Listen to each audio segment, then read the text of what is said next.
Now Jesus told this story. There once was a man who had 2 sons. So then what happened? Be patient and listen. Well, the younger son came to his father and said, "Give me all your stuff and my share. You know what I will get when you die. I want it now." The father was really rich. Are you mature enough to handle that much money now? Hey, dude, I'm no little kid anymore. I can handle anything. Are you afraid I might lose your money?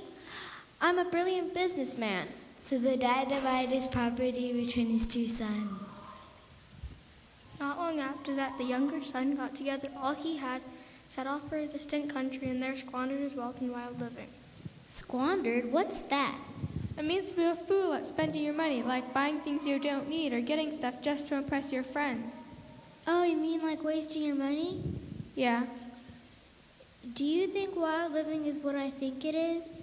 Well, if you think it's staying up late, partying, drinking, and using drugs, and doing things that will get you in jail or ruin your brain, then you're probably right. But if you don't stop asking questions, we'll never get to hear the story. Okay, I'll be quiet. It wasn't long before he spent all his money. And to make matters worse, a severe famine swept across the whole land. I know I said I'll be quiet, but if I don't know what all these words mean, I won't know what's happening. Well, if famine is the word you don't know, it means that there is no rain for so long that nothing can grow, and there is very little food left for people and animals to eat. Now, no more questions. Gotcha. When his stomach had been empty for too long, he realized that he needed help. I know what he could do. Quiet. So he went to some rich guy living in the town where he wasn't got a job. Smart idea he had. Shh. Now this wasn't just your ordinary job like cleaning the house or mowing the lawn or washing the windows or hosing down limousines. No, get this. It was feeding pigs. You know, oinkers. The ones that stink and smell and roll in the mud and eat garbage. Oh, P.U. No one cared about him. Well, that's the younger son, was so hungry that even the garbage he was feeding the pigs looked good to him. The garbage? Yuck. So he finally came to his senses and said to himself, Even at home, lowly servants have enough food to eat, but here I am, dying of hunger. He's not a very smart boy, is he, leaving home and all? I will go home and say to my father, I sin against both heaven and you. I am not worthy to be called your son. His father will never take him back. Please take me as one of your hired men. I could just hear his dad. No way, man, you just lost all my money. Get out of my sight. So he returned home to his father.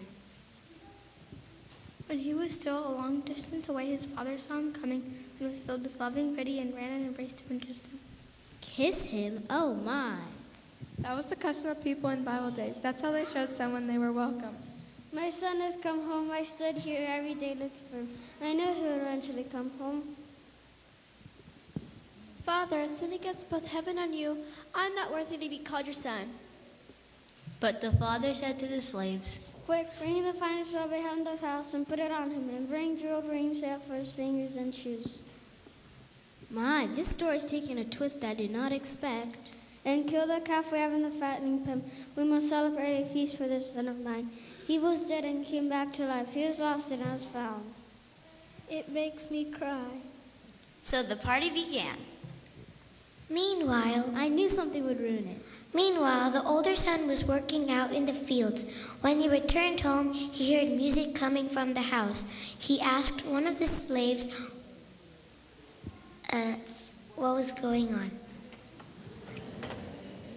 So what's with all the loud music coming out of our house? Your brother is back and has killed the calf we are fattening and has prepared a big feast to celebrate his homecoming unharmed. The older brother was so angry that he wouldn't go in. His father came out and begged him, but the older son replied, All these years I've worked hard for you, never refused a single thing you told me to do. And in all that time you never gave me even one young goat for a feast with my friends. Yet when this son of yours comes back after spending all your money on fancy clothes, cars, and parties, you celebrate by killing the finest calf we have on the plate. Look, dear son, you and I are very close, and everything I have is yours. But it is right to celebrate, for he is your brother. He was dead and came back to life. He was lost and now is found.